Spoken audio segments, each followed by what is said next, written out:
G'day guys, welcome back to my channel. Blues versus Highlanders, the best game so far this weekend.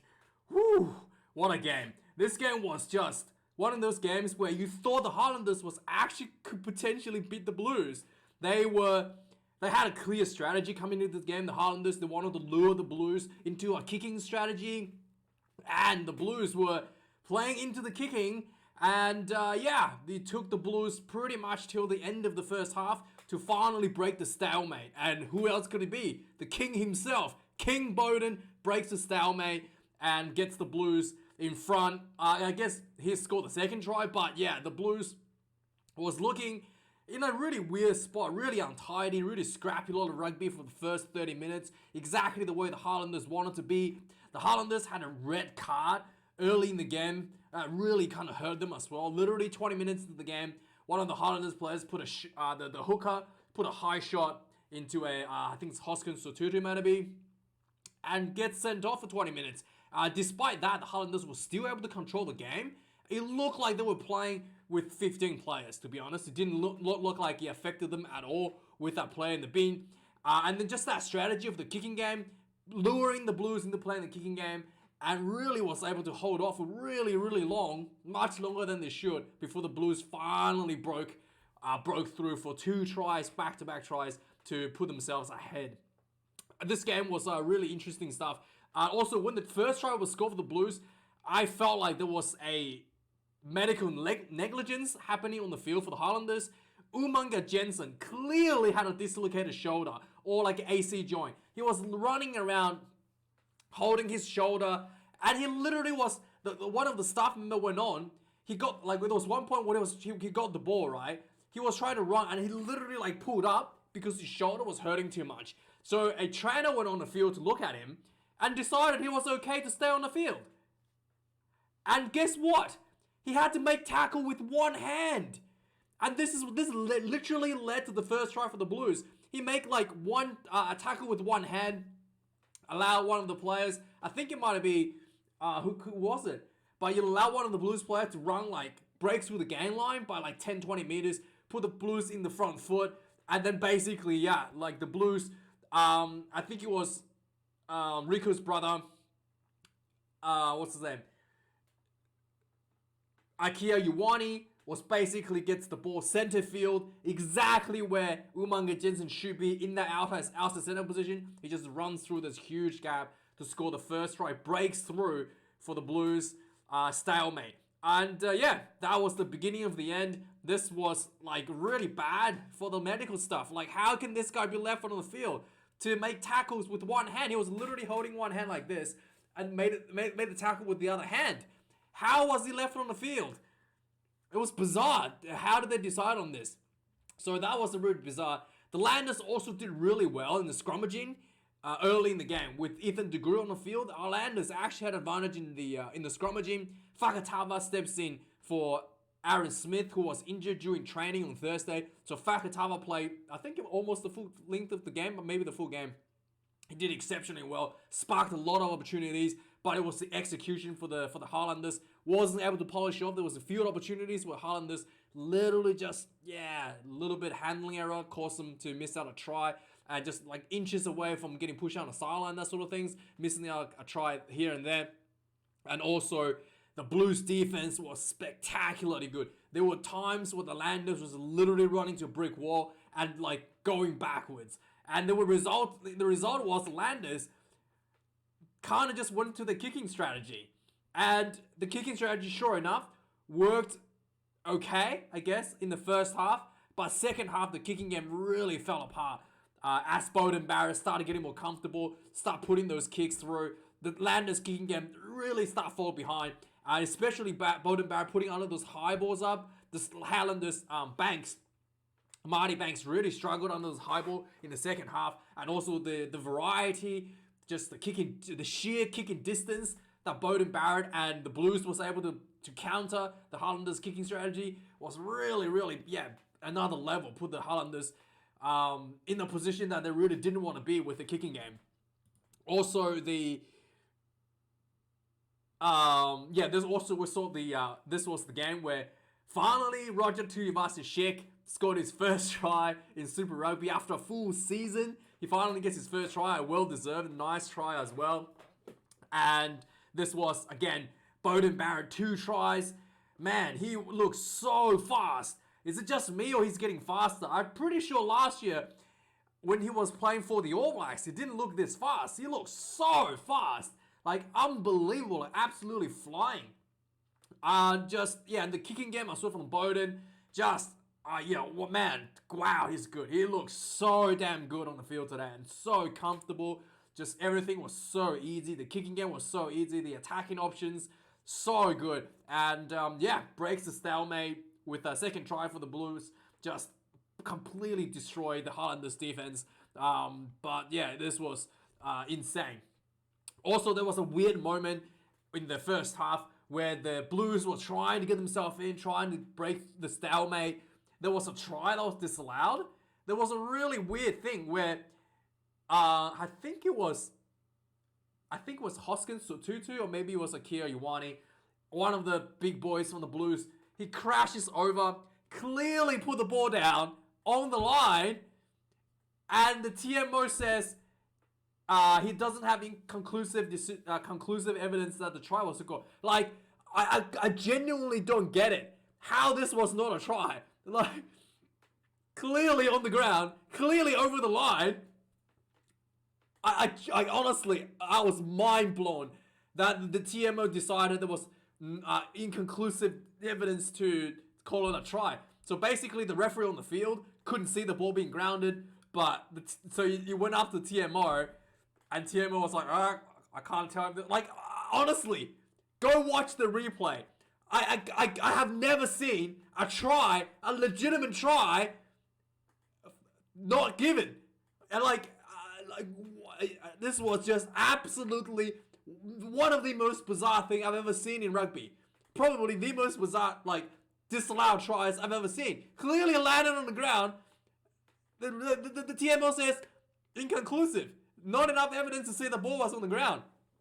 I just, even the commentators were wasn't sure what's going on there.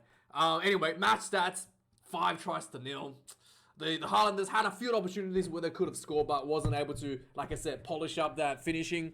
The Blues defense was spectacular. Really difficult for the Highlanders to break through. But overall, the run meters, 582 for the Blues, 411 for the Highlanders. At halftime, Blues already has 348 run meters. Highlanders had 193. And the Blues the Highlanders did able to come back a little bit in the second half, but still wasn't enough to score any tries against the Blues. Stellar Blues defense. The defenders beaten for the Blues at halftime was 19 already. Highlanders beaten 9 defenders at halftime. Full time, obviously, you can see maybe make this a bit bigger.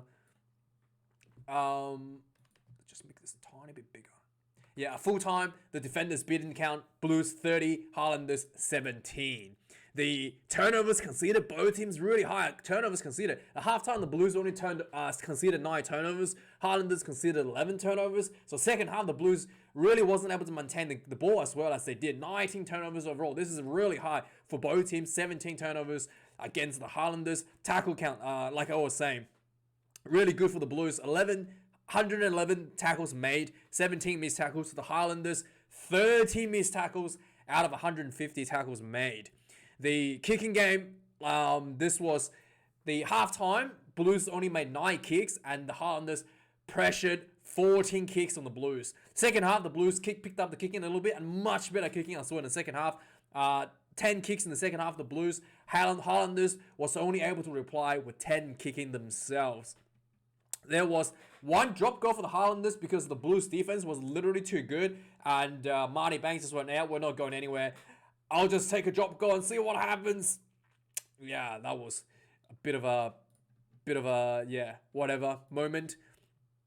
The overall, the set pieces are pretty even for both teams. The scrummaging was probably the most contested area for both teams. It looked like the Highlanders had the scrummaging advantage early in the game, but second half, the Blues did able to dominate the scrum. when the Highlanders reserves came back on. When Ethan de Groot goes off, the scrums really started to fall behind the Blues. Penalties conceded. The Blues actually conceded a lot more penalties than the Highlanders. At half-time, the Blues already conceded 6 penalties to the Highlanders 2, despite the fact that Highlanders had 1 red card at half-time. So Highlanders was more disciplined, but that 1 penalty that was given away, high shot from the hooker, was a red. So yeah, 20 minutes in the first half, Highlanders was playing with 1 play in the bin. Overall, the Blues conceded 12 penalties. Highlanders only conceded 6. So yeah, let's go through some of the key points summary. Like I was mentioning, the game started like really like it like was a game that was playing into Highlanders' favor. There was a lot of kickings in the game. Highlanders gets a 50-22 3 minutes into the game, and 1 minute into the game, Highlanders gets a 50-22, and then that 50-22 gets Highlanders an opportunity to kick for 3 points, and Highlanders take the 4 minutes into the game. So far, Highlanders are leading the game for 3 points to nil, and only 4 minutes on the clock. Also, Highlanders show some early scrum penalty, and they were able to capitalize on that and build some more pressure on the Blues. On the 12th minute, Highlanders was literally inside the Blues half, just outside the Blues 22, just attacking the Blues, 14 phases. They ended up going backwards. Yeah, this was insane. And this is where Marty Banks tried to kick a drop goal because it was literally not going anywhere. And after this period, for the next about 10 minutes or so, there was a lot of kicking game for both teams, a lot of high balls. Fakitava showed some really good skill with his no look passes, but the Landers was just not really able to get through.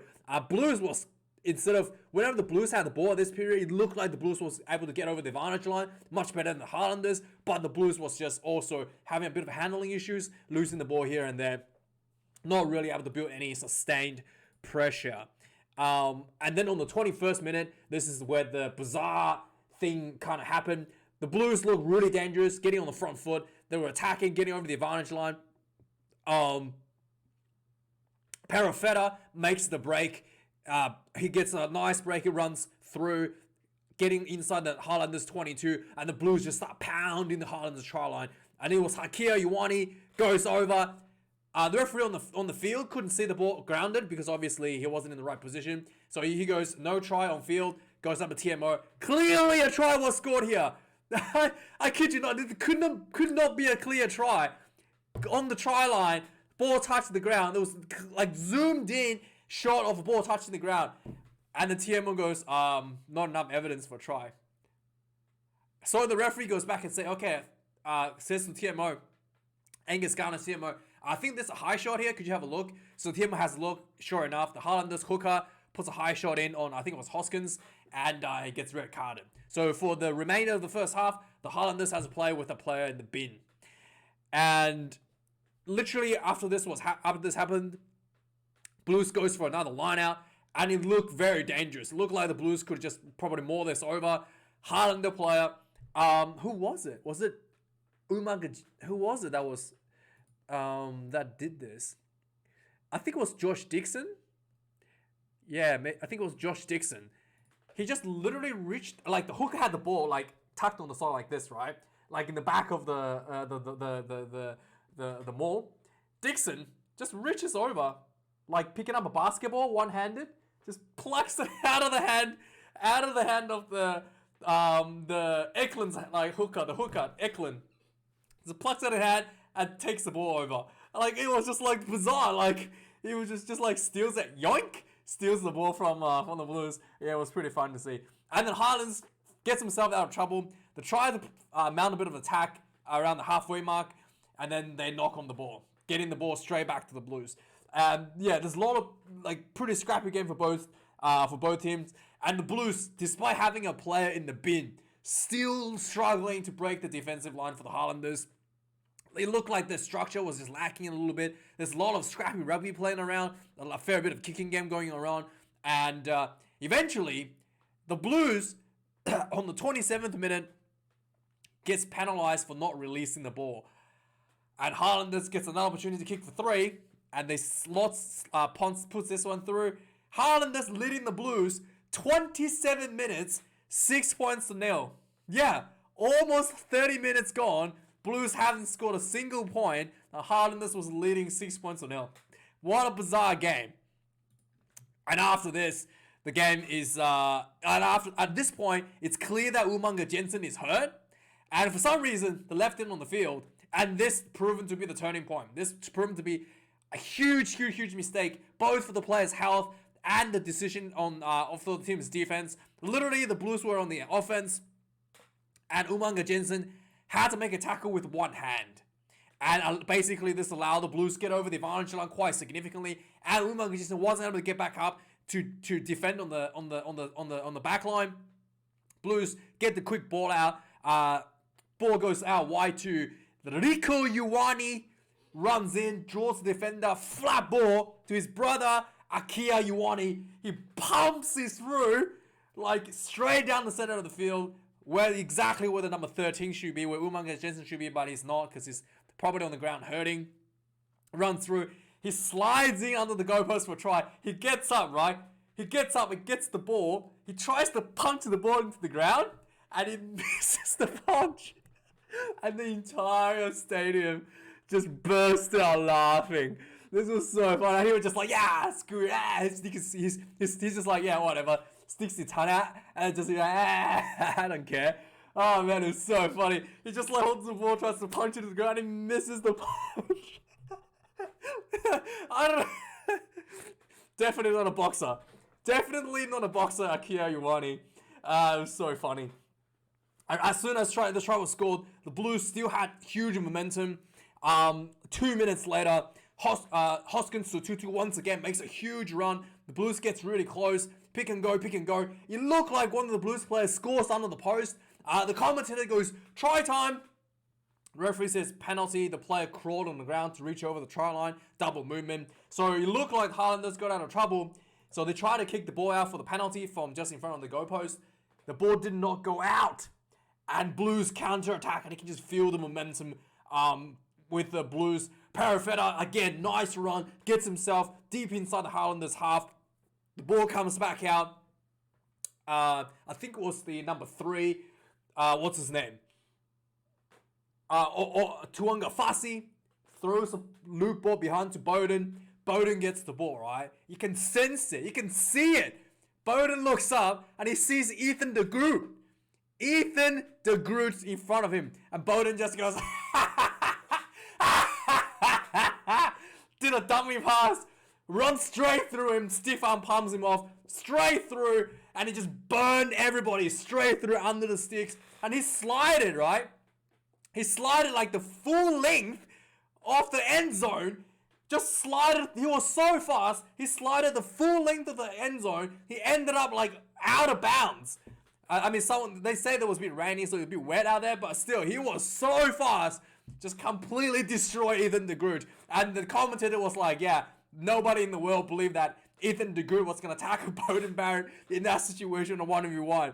And it was brutal. Just go straight in, and yeah, 14 points to 6. That's on the 35th minute, and Beauden Barrett was just absolutely look like so fast. Look faster than I can remember. Like, that was so quick. So anyway, halftime score 14 points to 6. Highlanders not out of the game at all. Second half starts. Highlander actually has a bit of a momentum in the second half as early as well. They were able to build some pressure. Again, just not able to break the Blues defense. On the 47th minute, there goes another one. There was a midfield line-out for the Blues. The ball comes down, and then it was almost like a set line-out set play. It goes to the center field to Hoskins to 2-2. Hoskins, flat ball to Raja Tuivasa-Sheik, who runs through a little gap. He offloads to Rico Ioane, who runs through. The fullback is coming out to try to tackle Rico. Rico just popped the ball infield. Beauden Barrett was right there. Straight under the post again. And again, he slided almost the whole length of the end of the try zone again. I don't know what's going on. He's just so fast. Bolts through, gets the second try on the board. 7 minutes into the second half. Suddenly the gap opens up to 21 points to 6. On the 57th minute, again, King Beauden. There was a bit of a stalemate on the field. King Bowden gets the ball, just puts up a really weird high ball. In fact, when I saw this, I was like, that's a bad kick. Like, he just went really high, bit of a wobbly one, and he went all the way into the 22, straight to Marty Banks. I was like, that's a bad kick. He's just going to mark this. But because of the way he kicked it, the ball was wobbly. Marty Banks completely misjudged the ball. The ball bounces. AJ Lamb was there, gets the bounce. Bang! Try time. Straight in. And I was like,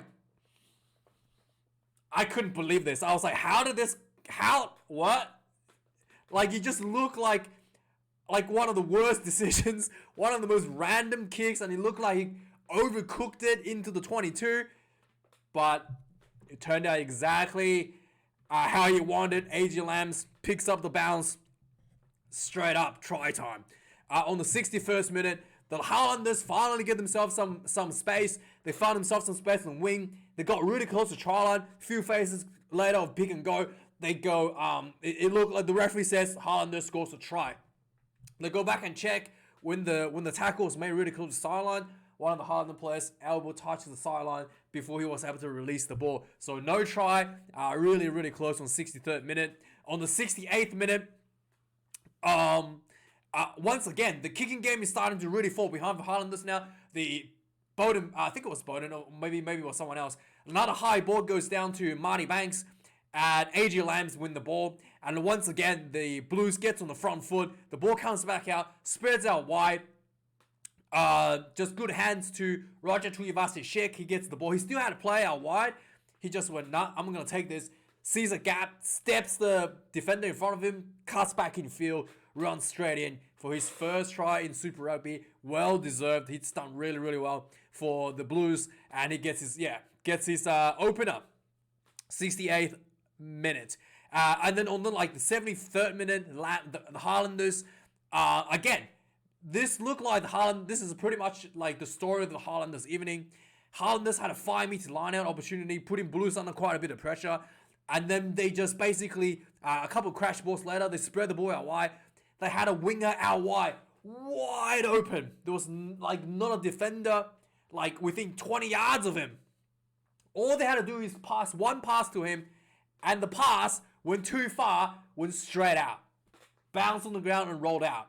The winger could not catch it. It was just you were just slamming your face, just face palming yourself at this point. And then, yeah, in the end, the Blues was able to close out this game.